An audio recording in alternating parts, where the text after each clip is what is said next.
Well, I know that that particular hymn is a traditional Christian hymn, and I moved some words around, and I hope you all felt included because it's a hymn about God's grace and mercy and love to all of us. So I've been thinking about holiness this week. I mean, hopefully we think about holiness more than once a year or something, but I've specifically been thinking about holiness this week. So I want to explore today maybe some aspects of holiness that maybe we forgot or that we just need to think about in a different way. And there's a great portion of the Hebrew scriptures that's dedicated to holiness. Maybe you didn't know that.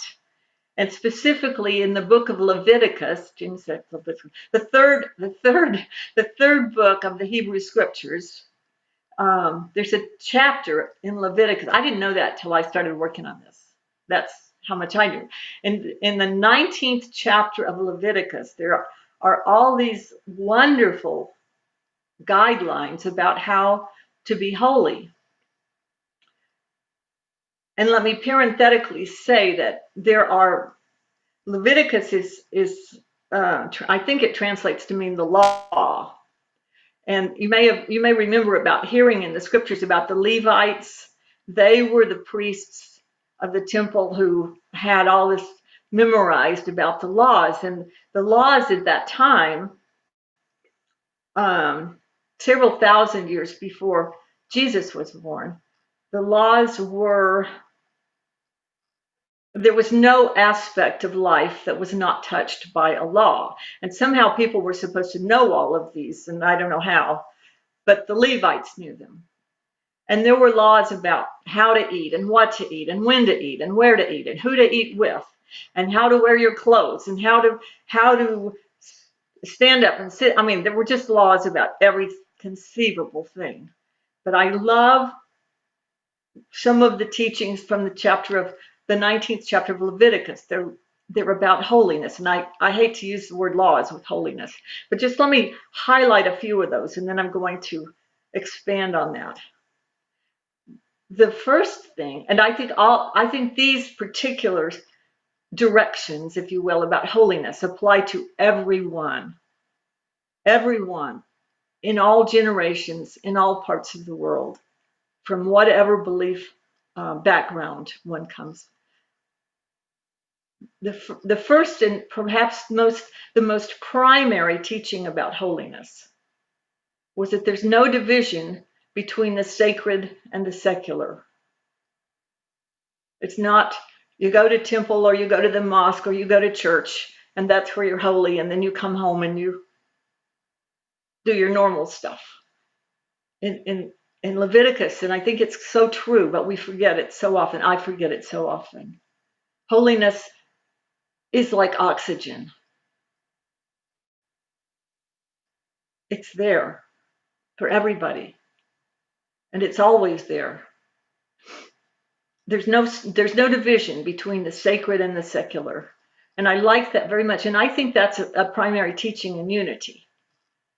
It's all holy. We just forget, and there's no the relationship with one's with God or one's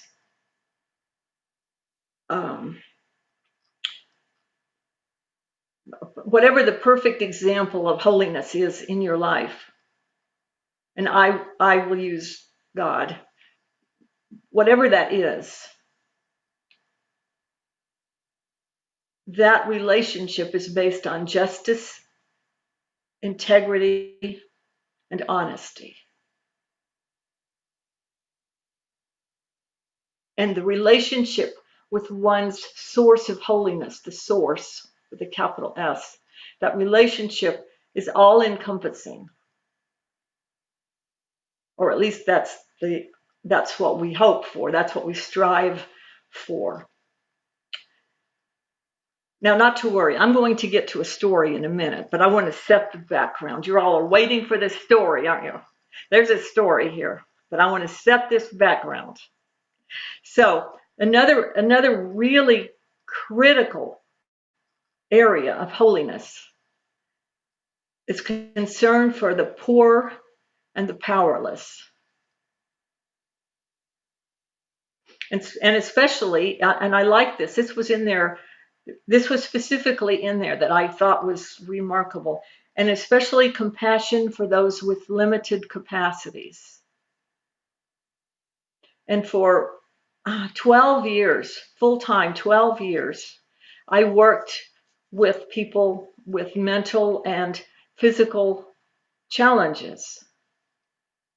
And I always say I learned more from working in those settings than I learned in seminary, because I learned so much about struggles of things that many of us just take for granted, that some people struggle with daily. And I learned about grace, about accepting people, not because I was so gracious, but because they were so gracious to me. Accepting people regardless of one's abilities, regardless of one's failures, regardless of one's insensitivities, there's grace. And I learned about hope. I learned about hope. Folks that might think there is no hope, and all of us have perhaps been in that situation in various times and spaces. Maybe some of us are there now, I don't know. But I learned about hope. There's always hope.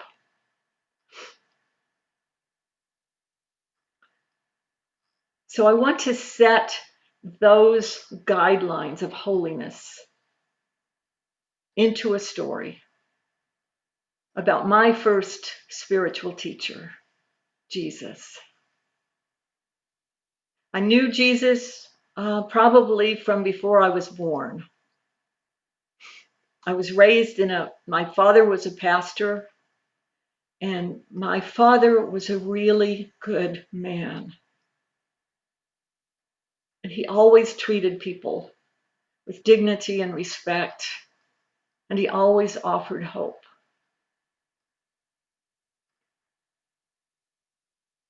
So I was raised in that kind of environment. And I'm the first to admit that it was a very sheltered environment. And I was very naive to some of the challenges of the world and some of the ways in which people mistreat each other and mistreat our world. I was really sheltered from that. And I'm grateful for that. And I'm also grateful that I stepped into a new way of being in the world and learned to see some of the more difficult stuff. But anyway, back to Jesus. And I'm not trying to convert anybody to Jesus. I just want to tell you about this man whose life and teachings have impacted me so deeply. Jesus was born, as you may recall, to a young woman. She was probably 12 or 13, and she was not married. And in that time and place, as there are still in so many times and places in the world, a young woman who gives birth and is not married is frequently condemned. Now, perhaps you never thought about this before, but I believe that Jesus grew up being targeted because he was born out of wedlock. I really believe that. I only came to that a few years ago, but I think the influence of that colored his whole life and gave him a different perspective on people that are mistreated.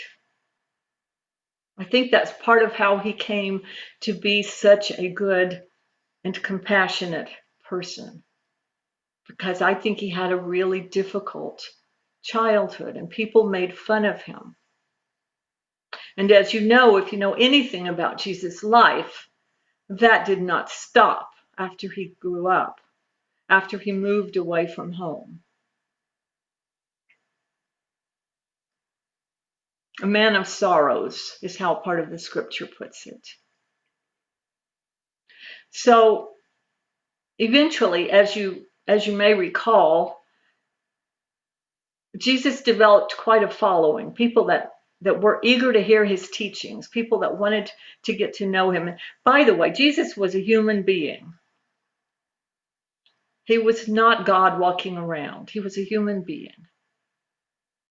And a lot of people really liked being around him because he was a great storyteller and he had a wicked sense of humor and he cared for people. What else could you want, right? So eventually he developed quite a following. People decided they wanted to hear what this man had to say. And as you may recall, and if you don't, it's okay, I'm going to tell you. As you may recall, he had a very close band of followers that we sometimes call the apostles or the disciples.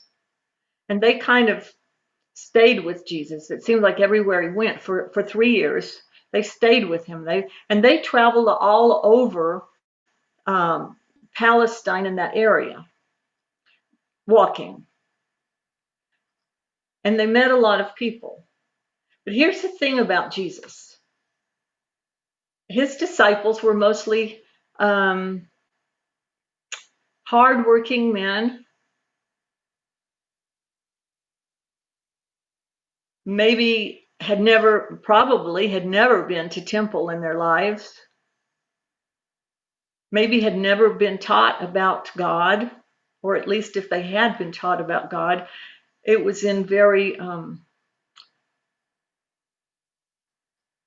it was in language that would make them feel less than. It was not language that helped them feel included. It was language that would deride their work, their lifestyle, their clothing, everything.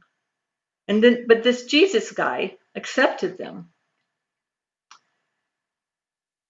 In the Gospels, remember, you may know, there are 4 in the Bible that we have. And let me say parenthetically, there are many, many writings that we would consider sacred writings if we just looked at them. They've been discovered over the course of time.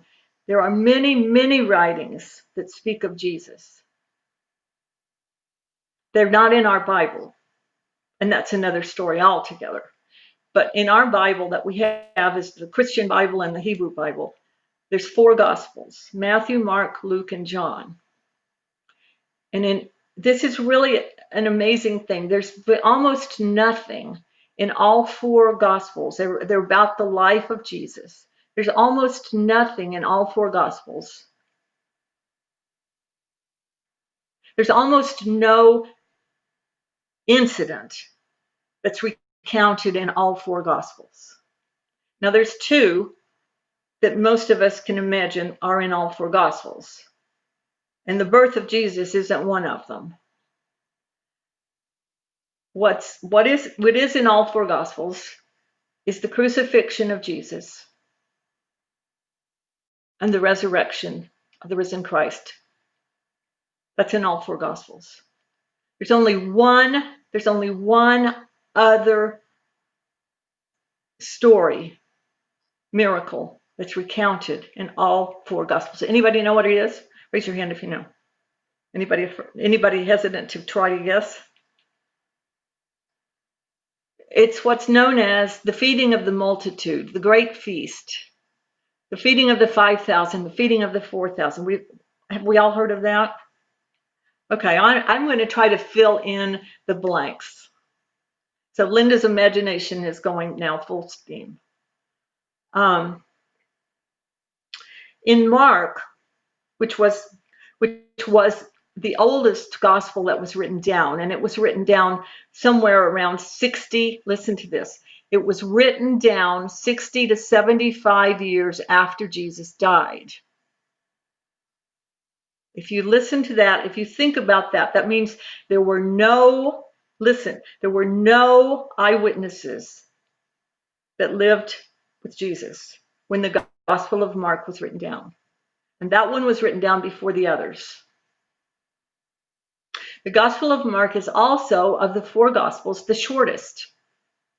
It's very succinct.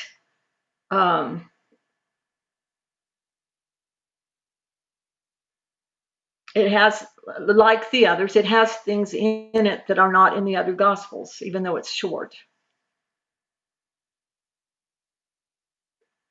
In Mark, as short as it is, there are two tellings of the great feast, two of them. You knew that, Jody. Good job. And they're really close to each other in the telling. If you don't know what this means, it's okay, but they're only 2 chapters apart. And for years, I thought they were the same story because they seem to be the same story. Jesus was out with his disciples and they tried to get away from the crowds that were just non-stop because they'd heard about Jesus' miracles and teachings, and people came from all over to hear Jesus and to see him and to beg him to heal them, to help make them well, to help make them whole. And apparently there were thousands of people that would follow Jesus around. That may be an exaggeration, but it was a lot of people without a PA system. Ever think of that? So in Mark, there's 2 tellings of the great feast. And the story is that all these people showed up. They were just chasing Jesus and the disciples. I literally, it sounds like that was what was happening. They were literally chasing him to get to see him, to get to touch him, to get to hear from him, to beg him to heal them. And Jesus had been teaching this huge crowd for hours. And then the disciples, Jesus' closest friends, came to him and said, Jesus, it's getting late. We're exhausted. We need to get away from here and rest. Send these people home. And Jesus said, they're hungry.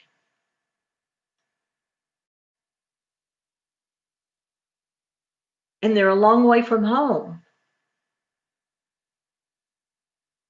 And the disciples said, we can't help it. We don't have enough money to buy food for all these people. We barely have money to buy a biscuit for ourselves, which was true. They didn't have money. And so the disciples said to Jesus, so what do you want us to do? And Jesus said, and this is the same statement in all 4 Gospels whenever you read the story. Jesus said, you feed them. Well, they had occasion in the past to think Jesus was a little off his rocker because he said and did the craziest things. And this might have been way up there on the craziest thing he ever said. These impoverished, hardworking men just walking around the countryside, barely enough even clothes for themselves, much less any other luxuries.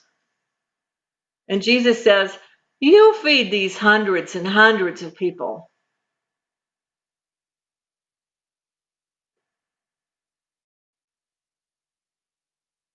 Well, you know the story, and this won't ruin the ending. I'm going to tell you the rest of the story, but it's not going to ruin the ending that I'm getting to.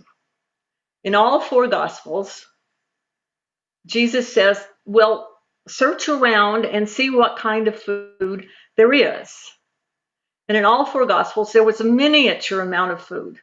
There were a handful of, they called them loaves of bread, but the loaves were more like a biscuit. It's just a little, it was just a little handful of bread. It wasn't, it wasn't a nice French roll or anything. They found a handful of those and a few fish. Now, you and I are thinking about a nice salmon, a nice big trout. No, these were sardines. Little, little tiny skinny fish. So they had a handful of biscuits about the size of your fist or smaller, and some sardines to feed 5,000 people.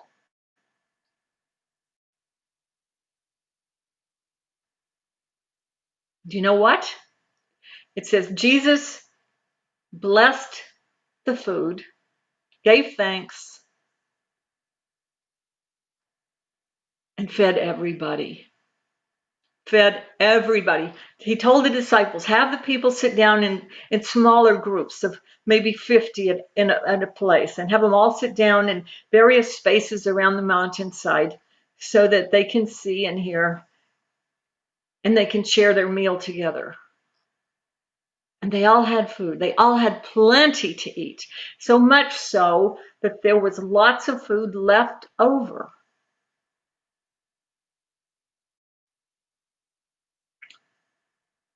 In the Gospel of Mark, remember I told you this story happens twice in a very short period of time. Does anybody know, this is a trick question because I know the answer. Does anybody know the difference between the two feedings in the Gospel of Mark? Same basic story, but here's the difference. And I have to tell you, I just learned this myself, so I don't really expect you to know it. I love preparing messages for you all because I learn so much. In the Gospel of Mark, the first feast, was near Jesus' territory, where Jesus grew up. And all the people that came to the first feast were practicing Jews. Jesus was a Jew, remember?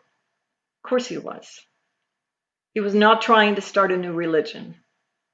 He loved the faith of Judaism. So with the first feeding in Mark, all the people that came, that showed up that day, were practicing Jews. Now they might have been practicing to one extent or another. Most likely, most of them were impoverished also.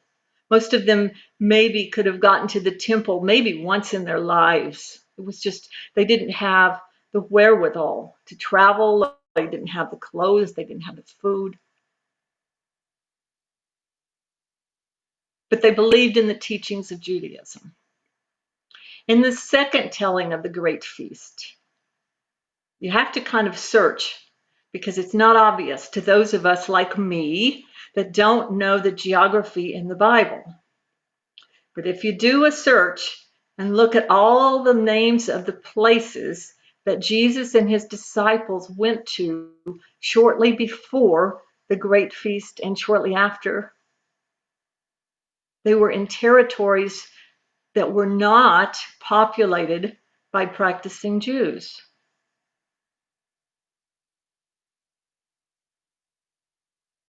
Now, this is really a big deal.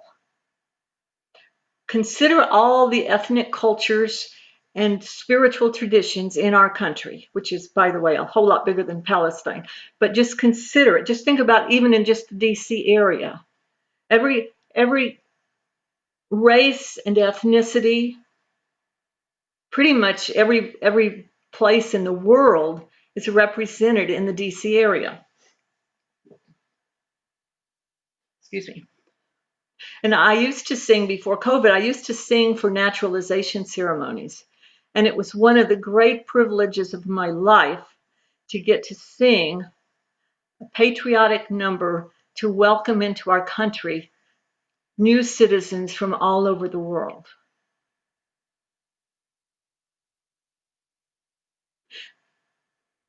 But here's the deal. In Jesus' time, people didn't get to travel like we maybe do.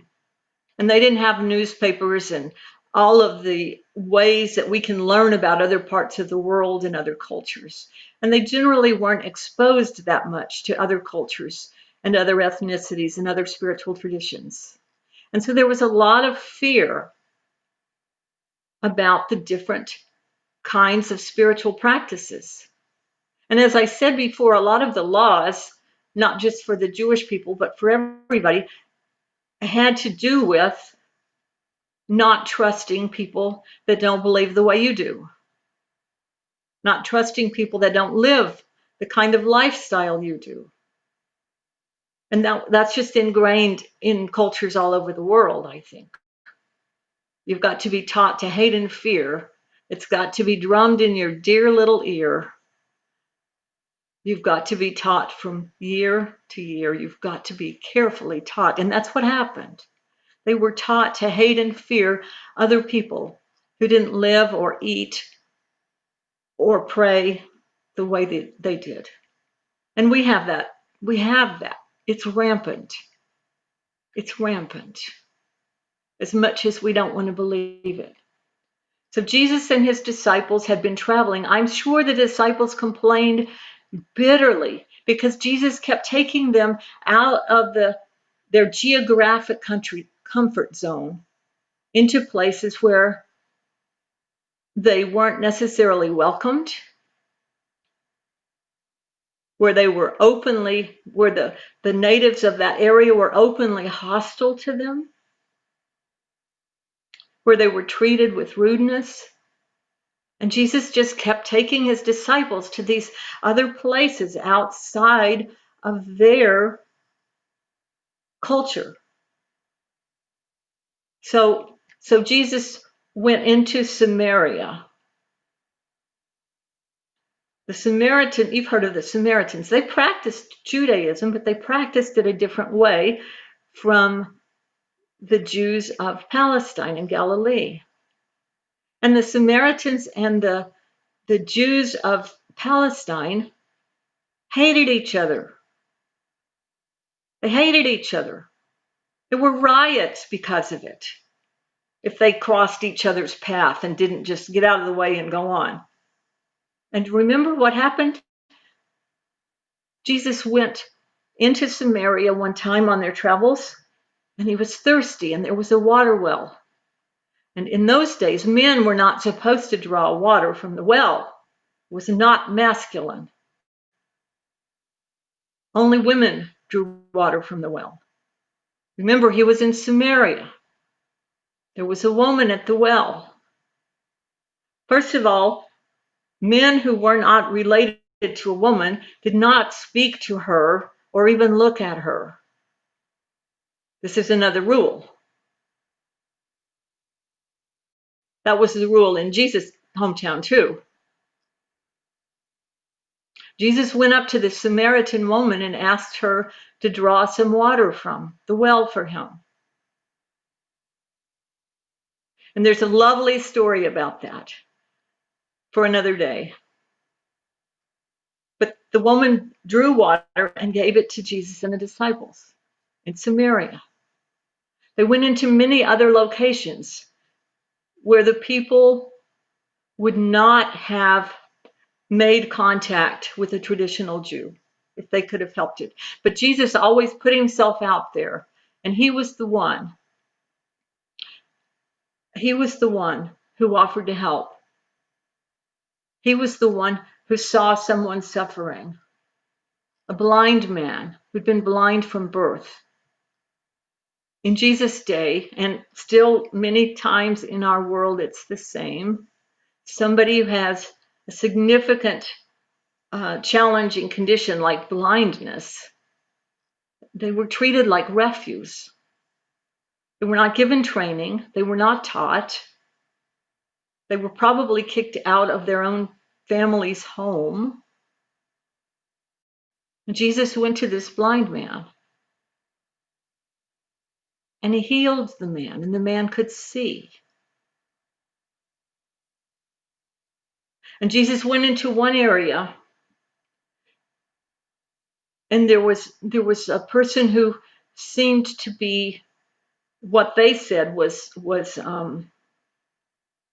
what I want. Taken over by Satan. And he acted crazy, and he was loud, and he was violent, and people were terrified of him.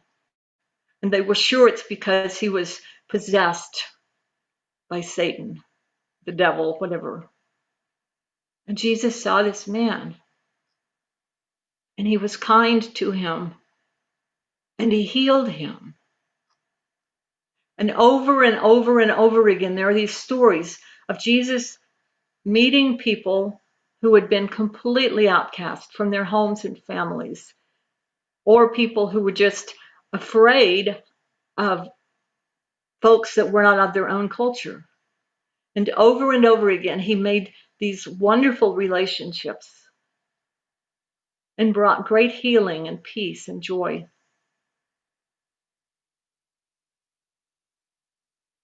So that's the reason I tell you that story. And back to Mark, the 6th chapter of Mark, which is where the other feast story is. It's the same story, but the difference is in the 6th chapter of Mark, the first telling of this story,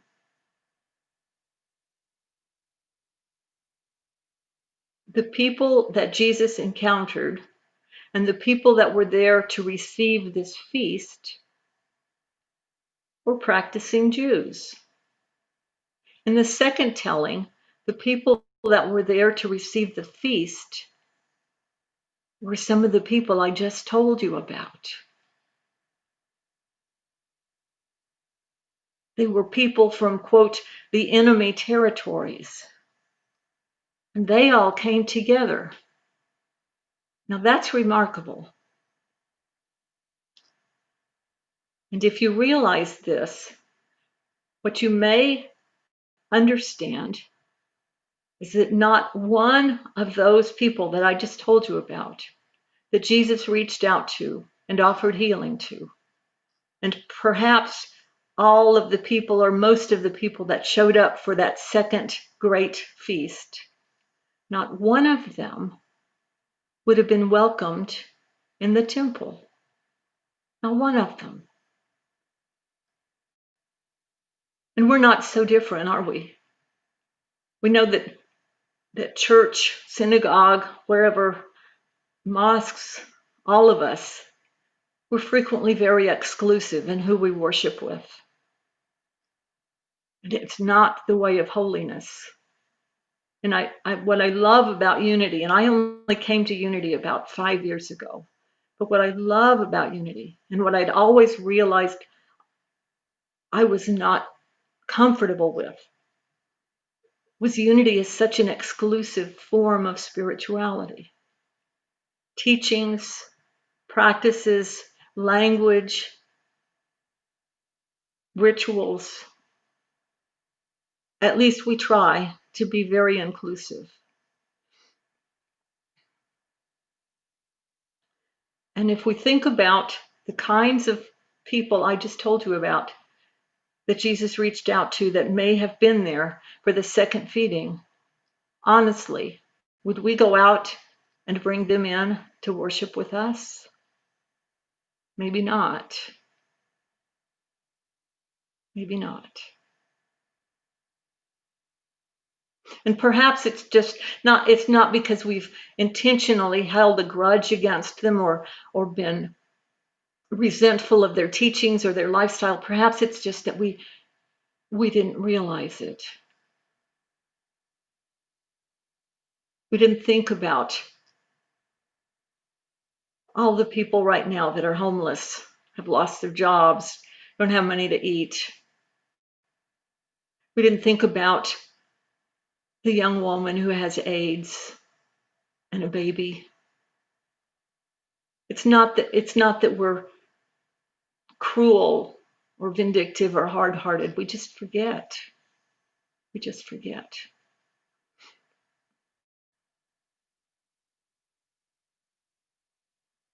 There's a lovely scripture in Micah, another section of the Hebrew scriptures. It says, "What does the Lord require of you?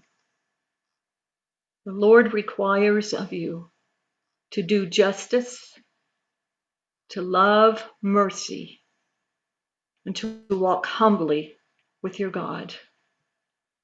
Justice, mercy, and humility in your relationship with the divine. Those are huge challenges for all of us. And I don't do very well with them. But we try. And we need to be reminded. So what's missing? What is missing from the story of the feasts in the scriptures?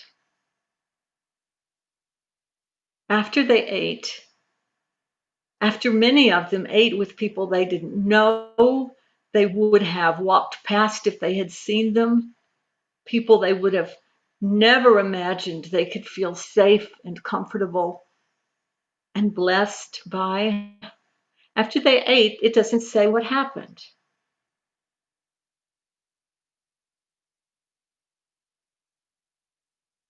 I think somehow Jesus offered a benediction like we have at the end of our service. A benediction is a farewell blessing. May the Lord bless you and keep you. May the Lord make his face to shine upon you and be gracious unto you. Well, here's the blessing I think Jesus offered these people. I think he said, when you go back to your homes, wherever you live, in your neighborhood, and you remember this time, and you remember all of these wonderful people that you would have never come in contact with, and you remember how much you've learned and grown, be still and listen for the sound of holiness. You are my beloved child, in whom I am well pleased.